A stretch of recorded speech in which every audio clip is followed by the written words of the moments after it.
warahmatullahi wabarakatuh. Perkenalkan, saya Sinta Adani dari Prodi Akuntansi. Di sini saya akan menjelaskan tentang akuntansi untuk beberapa entitas. Jangan lupa kalian like, komen, dan subscribe.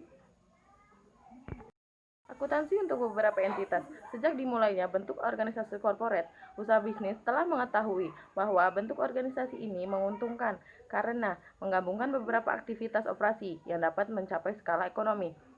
Dan di sini ada 3 aspek, yaitu yang pertama ada akuisisi satu perusahaan oleh perusahaan lain atau kombinasi bisnis. Dan yang kedua, pelaporan hubungan di antara perusahaan induk dan anak perusahaan, yaitu konsolidasi dan pelaporan segmen. Dan yang ketiga, transaksi mata uang asing untuk anak-anak perusahaan internasional. Selanjutnya yaitu ada kombinasi bisnis. Kombinasi bisnis dibagi menjadi 5.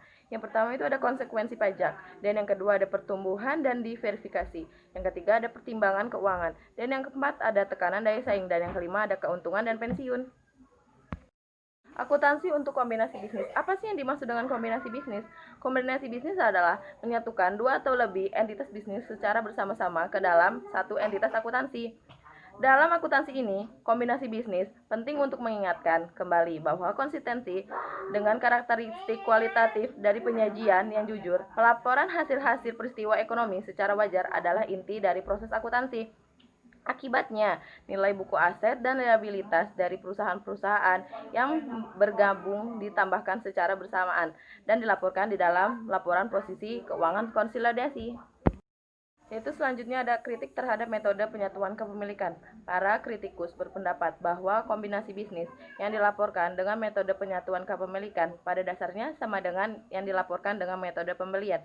Namun, laporan keuangan gabungan jauh berbeda dari yang dihasilkan dengan metode pembelian. Pertimbangan lain adalah bahwa metode penyatuan kepemilikan tidak diperbolehkan berdasarkan International Accounting Standard. Kondisi ini mungkin semakin memperburuk perbandingan kondisi dan kinerja keuangan antar perusahaan. Itu yang selanjutnya ada metode awal yang baik. Metode awal yang baik dibagi menjadi 2 metode. Yang pertama, metode pembelian. Yang kedua, metode akuisisi. Metode pembelian penentang metode penyatuan kepemilikan berpendapat bahwa semua kombinasi bisnis dari 2 pihak, kecuali mungkin untuk ventura bersama, pada dasarnya adalah akuisisi dari satu perusahaan yang diakuisisi oleh perusahaan pengakuisisi. Dan yang kedua ada metode akuisisi. FABS meyakini bahwa pada dasarnya semua kombinasi bisnis adalah akuisisi. Selain melakukan akuisisi, yang mana kendali diperoleh dengan meyakinkan pertimbangan sesuai dengan ketentuannya. Perusahaan pengakuisisi saat ini didefinisikan sebagai entitas yang memperoleh kendali atas satu atau lebih bisnis, serta menetapkan tanggal akuisisi di saat kendali diperoleh. Yang selanjutnya itu ada kombinasi bisnis 2. Kombinasi bisnis 2 dibagi menjadi 2. Yang pertama ada konsolidasi dan yang kedua ada konsep pengendalian. Konsolidasi menyajikan serangkaian laporan keuangan untuk entitas laporan atau perusahaan induk dan anak perusahaan.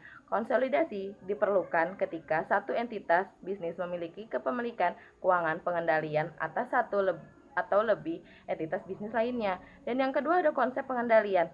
Dorongan untuk konsolidasi adalah kendali dari perusahaan induk dan anak perusahaan. Selain itu, terdapat situasi lain yang menunjukkan bahwa kendali tidak ada pada perusahaan induk. Selanjutnya yaitu ada teori konsolidasi. Teori konsolidasi dibagi menjadi 2. Yang pertama ada teori entitas dan yang kedua ada teori perusahaan induk.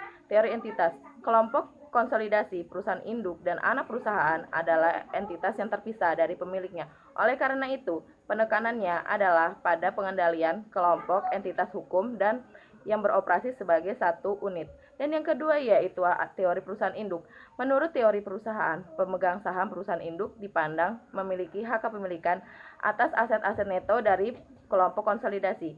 Tujuan dari laporan konsolidasi adalah memberikan informasi terutama bagi pemegang saham perusahaan induk.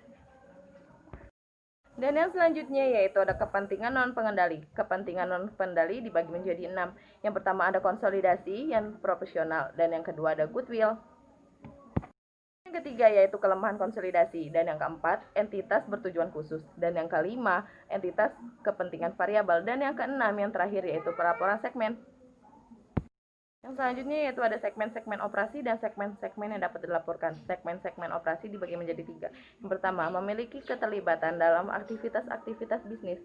dari mana pihaknya dapat memperoleh pendapatan dan membayar beban. Dan yang kedua, hasil-hasil operasi yang mana secara reguler ditinjau oleh pemimpin tim. Pengambilan keputusan operasi perusahaan dalam pengambilan keputusan terkait pengalokasi sumber daya ke segmen dan dalam menilai kinerja segmen. Dan yang ketiga, ketersediaan informasi keuangan secara terpisah. Dan yang selanjutnya yaitu segmen-segmen yang dapat dilaporkan dibagi menjadi tiga. Yang pertama, pendapatan yang dilaporkan setidaknya 10% dari pendapatan gabungan. Dan yang kedua, laba atau rugi yang dilaporkan setidaknya 10% dari laba atau rugi gabungan. Dan yang terakhir, yang ketiga, aset adalah 10% atau lebih dari aset gabungan.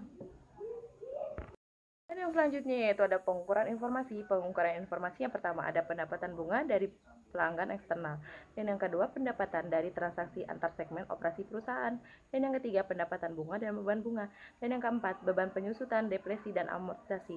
Dan yang kelima komponen-komponen yang tidak bisa yang harus dapat dilaporkan secara terpisah. Dan yang keenam ekuitas dalam neto investasi yang dicatat dengan metode ekuitas. Dan yang ketujuh beban atau manfaat pajak penghasilan. Dan yang kedelapan komponen-komponen luar biasa. Dan yang kesembilan komponen-komponen non-kas yang penting selain beban penyusutan, depresi dan amortisasi. Dan yang selanjutnya yaitu ada transaksi mata uang asing. Transaksi mata uang asing dibagi menjadi 4 metode. Yang pertama, metode current dan non-current. Dan yang kedua, metode moneter dan non-moneter. Dan yang ketiga, metode kurs kini. Dan yang keempat, metode temporal. Dan yang terakhir yaitu ada transaksi mata uang asing dan FASB, yaitu dibagi menjadi 4. Yang pertama, setiap transaksi dicatat pada nilai tukar historis atau kurs yang berlaku pada saat tanggal transaksi. Dan yang kedua, semua kas piutang dan utang yang dinyatakan dalam mata uang asing kemudian disesuaikan menggunakan kurs kini pada tanggal laporan posisi keuangan. Dan yang ketiga, semua aset yang dicatat pada harga pasar disesuaikan dengan harga dolar yang ekuivalen pada tanggal laporan posisi keuangan.